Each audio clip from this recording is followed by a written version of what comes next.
नमस्कार। अनादि न्यूज में आपका स्वागत है। मैं हूं दिनेश गुप्ता।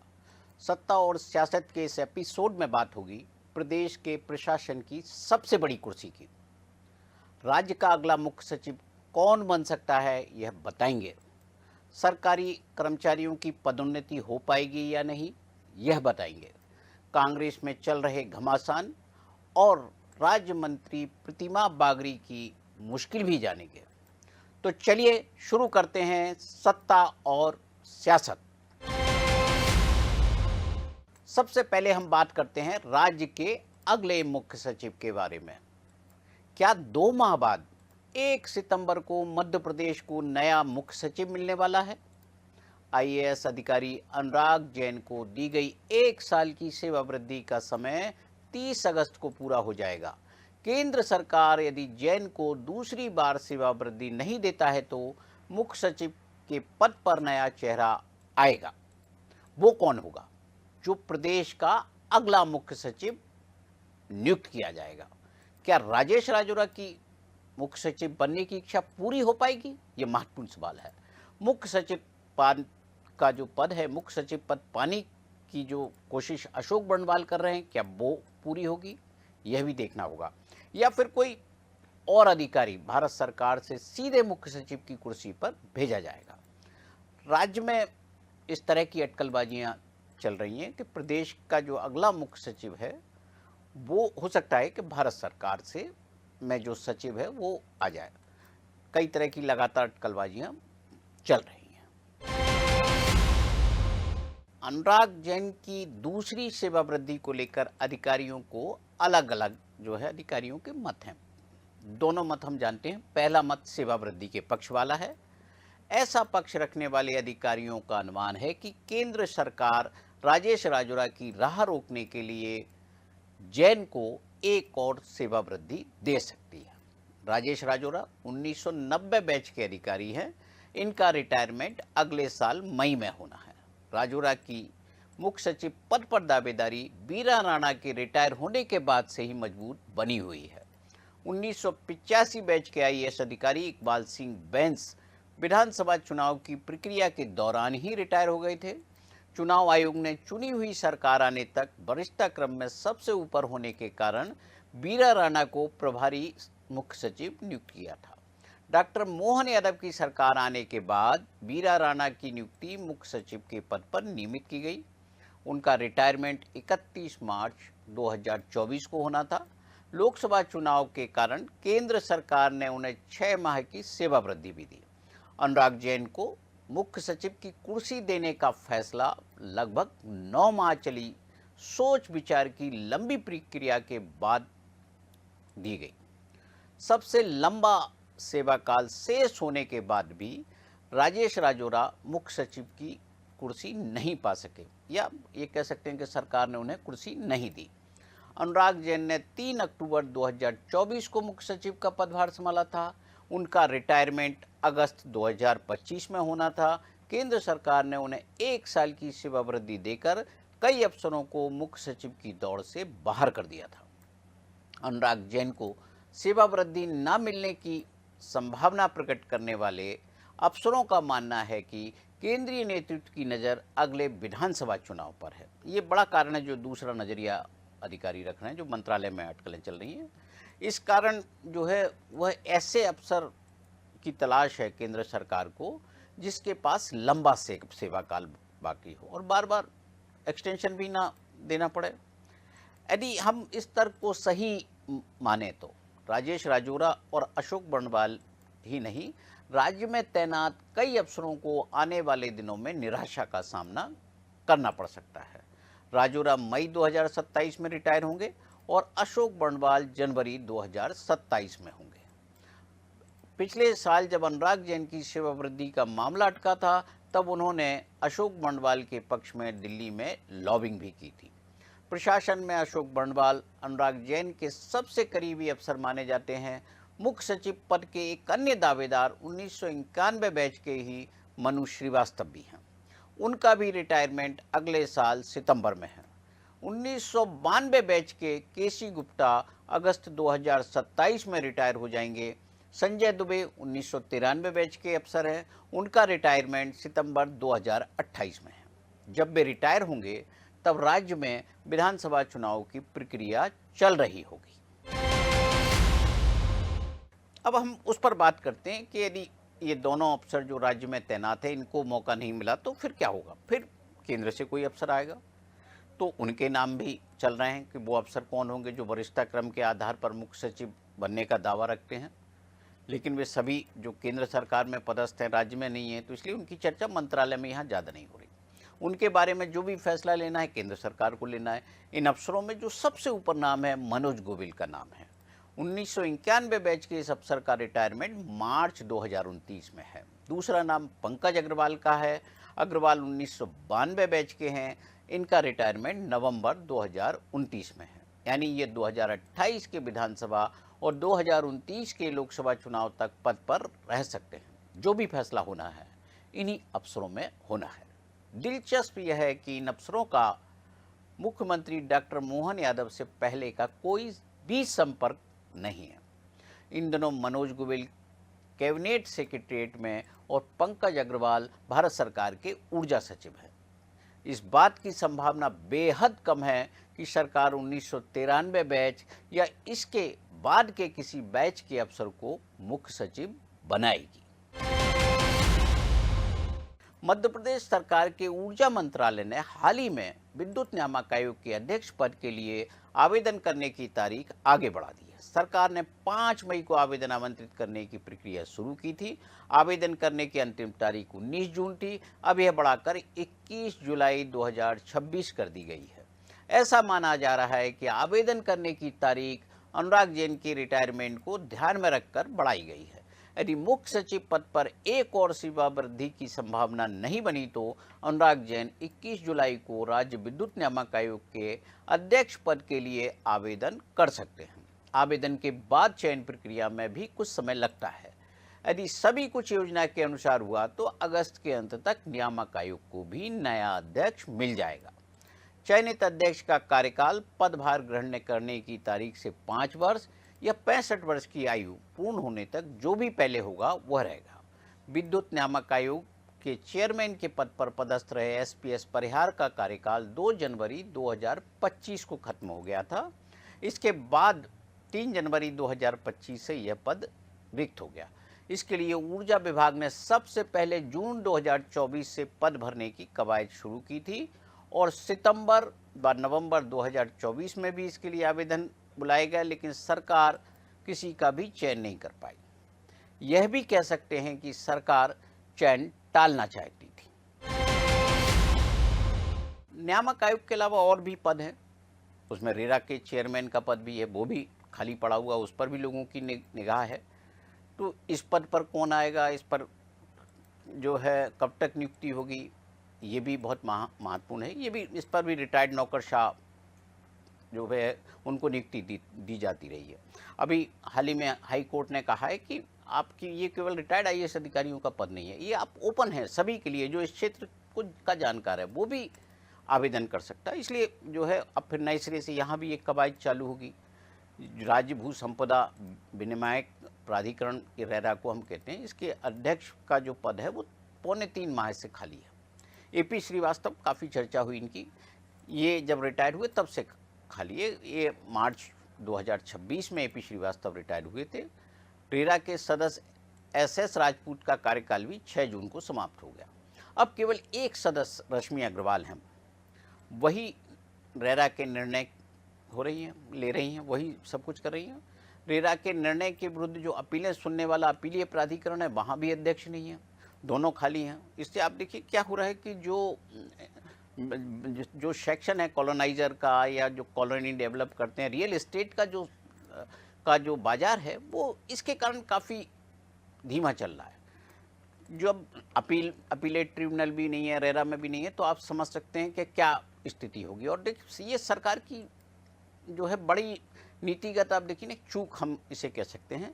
इसके बारे में यदि सरकार ने जल्द फैसला नहीं लिया तो हो सकता है कि हाई कोर्ट आगे कोई इसमें नए निर्देश भी जारी करे। ये रेरा का जो अध्यक्ष का पद है वो नगरीय विकास विभाग के अधीन आता है। इसमें जो है, जो अधिकारी सेवानिवृत्त हो गए हैं वो आवेदन अक्सर करते रहते हैं, और जो सामान्य प्रशासन विभाग है वो भी नाम भेजता रहता है। सामान्य प्रशासन विभाग ने जो अपीलेट ट्रिब्यूनल है उसके लिए हाई कोर्ट से भी आग्रह किया कि वो भी कोई नाम दे दें तो अपीलेट ट्रिब्यूनल भी बनाया जा सके, लेकिन अभी तक जो है मामला जस का तस है, कोई नया परिवर्तन उसमें हमको देखने को नहीं मिला। ना जो है नियुक्ति में हम ये देख रहे हैं कि कोई गति आई है या गति आने की कोई संभावना भी अभी दिख नहीं रही। पिछले जो करीब 5 वर्षों से जो है, आप देखिए एक और जगह है वो है मानव अधिकार आयोग, जिसके लिए भी जो है एक रिटायर्ड हाई कोर्ट का जज लगता है, वहाँ भी इसी तरह की स्थिति है। वो 5 साल से वहाँ अध्यक्ष का पद नहीं है। तो ये इस तरह की जो स्थितियां हैं मध्य प्रदेश में, वो ये बताती हैं कि सरकार के लिए ये जितने भी संवैधानिक संस्थाएं हैं वो उनको कहीं ना कहीं उनमें उनको कमज़ोर कर रही है, या उनमें उनके डिफंग कर रही है, उनकी जो कार्यप्रणाली है उनको जो है सुस्त कर रही है। अब मानवाधिकार आयोग का भी जो प्रभार है वो भी प्रभारी अध्यक्ष के तौर पर चल रहा है। वो AP सिंह रिटायर्ड विधानसभा के जो प्रमुख सचिव थे, वहाँ सदस्य थे, उनको सदस्य के तौर पर चार्ज जो है उनको दे दिया गया था। तो वहाँ 5000 से ज़्यादा आवेदन वहाँ लंबित हैं, और बहुत सारे मामले न्यायिक मामले होते हैं जो कई महत्वपूर्ण निर्णयों पर इनका सीधा असर पड़ता है। अब जो सबसे एक बहुत बड़ी चीज़ है, महत्वपूर्ण चीज़ जिस पर सबसे ज़्यादा चर्चा हो रही है, कर्मचारियों की पदोन्नति पर। ये पदोन्नति का चैप्टर भी मध्य प्रदेश में अचानक खुला है। ऐसा अचानक क्या हुआ कि सरकार 2025 में बनाए पदोन्नति नियमों के तहत अपने अधिकारी एवं कर्मचारियों की पदोन्नति करने की तैयारी अब करने लगी। ये बहुत महत्वपूर्ण है, अचानक सब हो रहा है, क्या कारण होगा?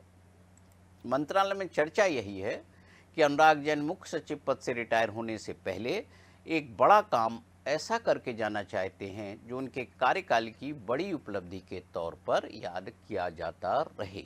अनुराग जैन के प्रयासों से ही नए पदोन्नति नियम बने, वह भी उस स्थिति में जबकि पुराने नियमों का मामला सुप्रीम कोर्ट में लंबित था। वर्ष 2016 में सरकार खुद सुप्रीम कोर्ट गई थी। मध्य प्रदेश हाई कोर्ट ने पदोन्नति नियमों को निरस्त करने के साथ ही सरकार से कहा था कि नियमों के आधार पर लाभान्वित हुए आरक्षित वर्ग के कर्मचारियों को मूल पद पर रिवर्ट किया जाए।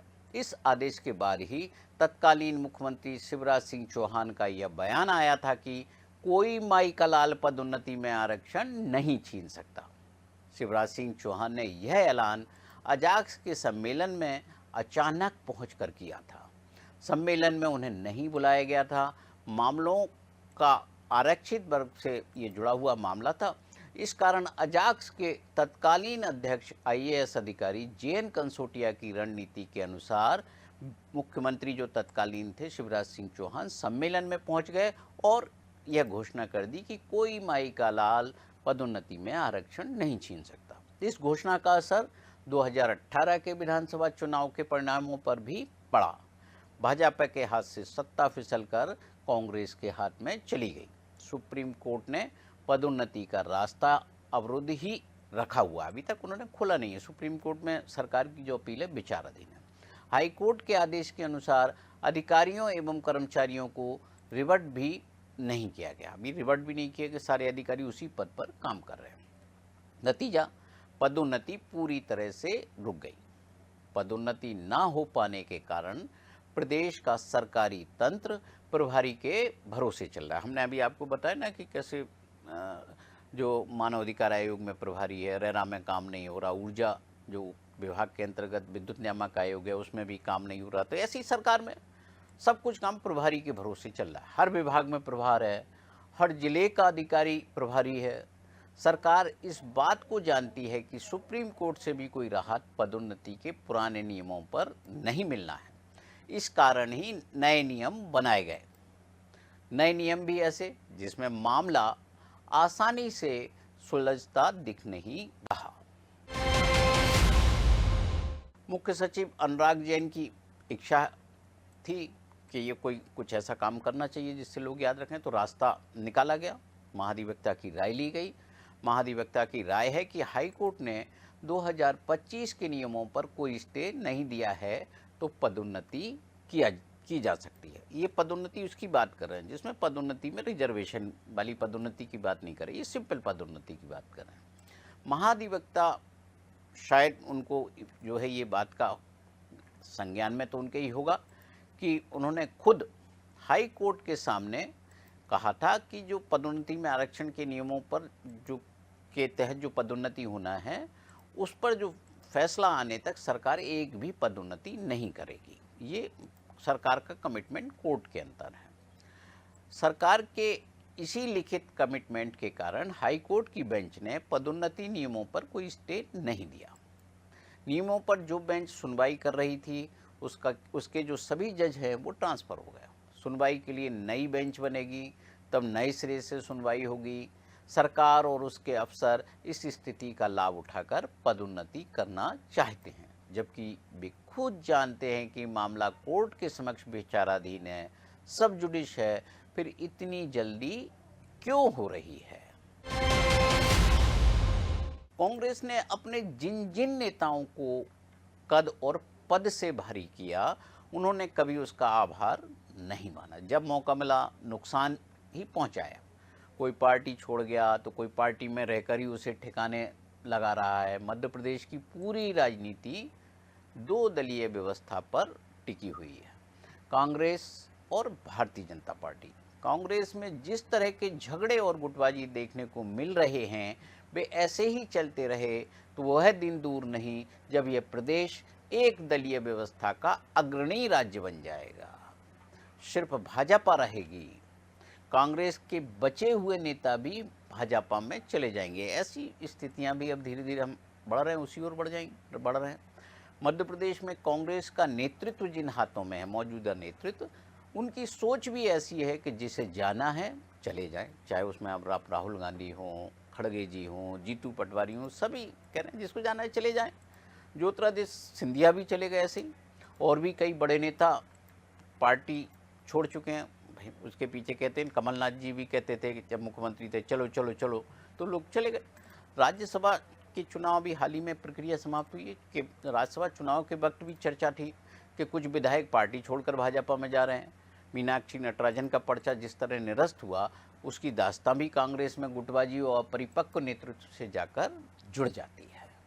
नटराजन राज्यसभा में जा नहीं पाई और दिग्विजय सिंह बाहर हो गए।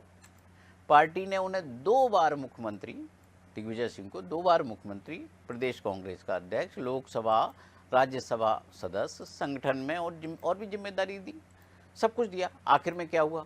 उज्जैन गए, जिस वीर भारत न्यास पर जीतू पटवारी ने सवाल उठाए उसके समर्थन में बयान देकर आ गए। तो बवाल होगा ना, बवाल तो होना ही था ना। पार्टी का दबाव पड़ा था, पटवारी के साथ बैठकर सफाई देनी पड़ी। अकेले दिग्विजय सिंह ही नहीं है जिनकी जो दूरी है वो जीतू पटवारी से साफ दिखाई दे रही है। अकेले दिग्विजय सिंह नहीं है, अजय सिंह की भी दूरी है, अरुण यादव भी जो है थोड़ा सा अलग थलग चल रहे हैं। कमलनाथ का तो पता ही नहीं है, इन दोनों वो सक्रिय नहीं है। उनके छिंदवाड़ा में पोस्टर लगे हुए हैं, कमलनाथ लापता, विधायक लापता। जीतू पटवारी चाहते भी नहीं है कि कोई सक्रिय दिखे और चुनाव में मुख्यमंत्री पद के चेहरे के तौर पर उभरे। यही कारण है कि युवा टीम के जयवर्धन सिंह और ओमकार मरकाम को जिले की राजनीति तक सीमित कर दिया गया। कमलेश्वर पटेल भी सीधी में उलझे हैं। बचा कौन है? जीतू पटवारी और प्रभारी हरीश चौधरी, या फिर प्रतिपक्ष के नेता उमंग सिंगार। ये चुनाव में जो है ये कांग्रेस के लिए कितने मददगार होंगे ये तो सब जानते हैं। किसी को बताने की कोई ज़रूरत नहीं है कि इनके नाम पर कितने वोट मिलेंगे, कहाँ मिलेंगे, तो ये किसी को बताने की आवश्यकता नहीं है। प्रदेश में जो है संभवतः यह पहला मौका है जब मंत्रिमंडल के किसी सदस्य को अपनी जाति प्रमाण पत्र को साबित करने के लिए उस छानबीन समिति के समक्ष पेश होना होगा जिसमें सभी सदस्य नौकरशाह है या अधिकारी कर्मचारी है। प्रतिमा बागरी अकेली ऐसी राजनेता नहीं है जिनके आरक्षित वर्ग से होने पर सवाल खड़े हुए हैं। इसके पहले कुछ साल पहले की बात है, बैतूल की सांसद हुआ करती थी ज्योति ध्रुवे। उनके जाति प्रमाण पत्र पर भी सवाल खड़े हुए थे। काफ़ी दिनों छानबीन समिति ने सुनवाई की, हाई कोर्ट मामला गया, छानबीन समिति वापस आया, तो ये इस तरह का चलता रहा। अंततः ये हुआ, छानबीन समिति ने दस्तावेजों की जांच और पूरा जो पुराना जो रिकॉर्ड है 1950 की जो स्थिति है जाति प्रमाण पत्र को लेकर, उसको सब देखकर ये माना कि ज्योति ध्रुवे आरक्षित वर्ग की नहीं है और उनका जाति प्रमाण पत्र निरस्त कर दिया, उनका दावा खारिज। इसके बाद ज्योति ध्रुवे की राजनीति भी खत्म हो गई, लगभग जो है वो कहीं ज़्यादा नज़र भी नहीं आती। अब जो है, अब जाति प्रमाण पत्र का जो दूसरा विषय है वो प्रतिमा बागरी पर आ गया है। प्रतिमा बागरी की के जाति प्रमाण पत्र का विवाद पिछले 1 साल से चल रहा है। वे सतना जिले की रेगांव विधानसभा सीट से पहली बार विधायक बनी और सीधे राज्य मंत्री बन गई। प्रतिमा बागरी से पहले इस तरह का सवाल जुगल किशोर बागरी के अनुसूचित जाति के होने पर भी खड़े हुए थे। उनकी विधानसभा की सदस्यता समाप्त करने के लिए राज्यपाल के समक्ष याचिका भी लगी थी। मुख्य सचिव को बार बार पत्र भेजने के बाद भी राजभवन को यह जानकारी नहीं मिल पाई कि बागरी अनुसूचित जाति वर्ग में आते हैं या नहीं। प्रतिमा बागरी अनुसूचित जाति वर्ग से नहीं है, यह शिकायत किसने की? कांग्रेस के अनुसूचित जाति प्रकोष्ठ के अध्यक्ष प्रदीप अहिरवार ने। अप्रैल 2025 में हुई थी शिकायत। ये जो हाई लेवल छानबीन समिति है ना, उच्च स्तरीय छानबीन समिति, उसके समक्ष दर्ज कराई गई थी। शिकायत में प्रमाण पत्र की वैधता को क्वेश्चन किया गया था, जिसकी जांच आवश्यक होती है। आवश्यक कार्रवाई की मांग भी की गई थी।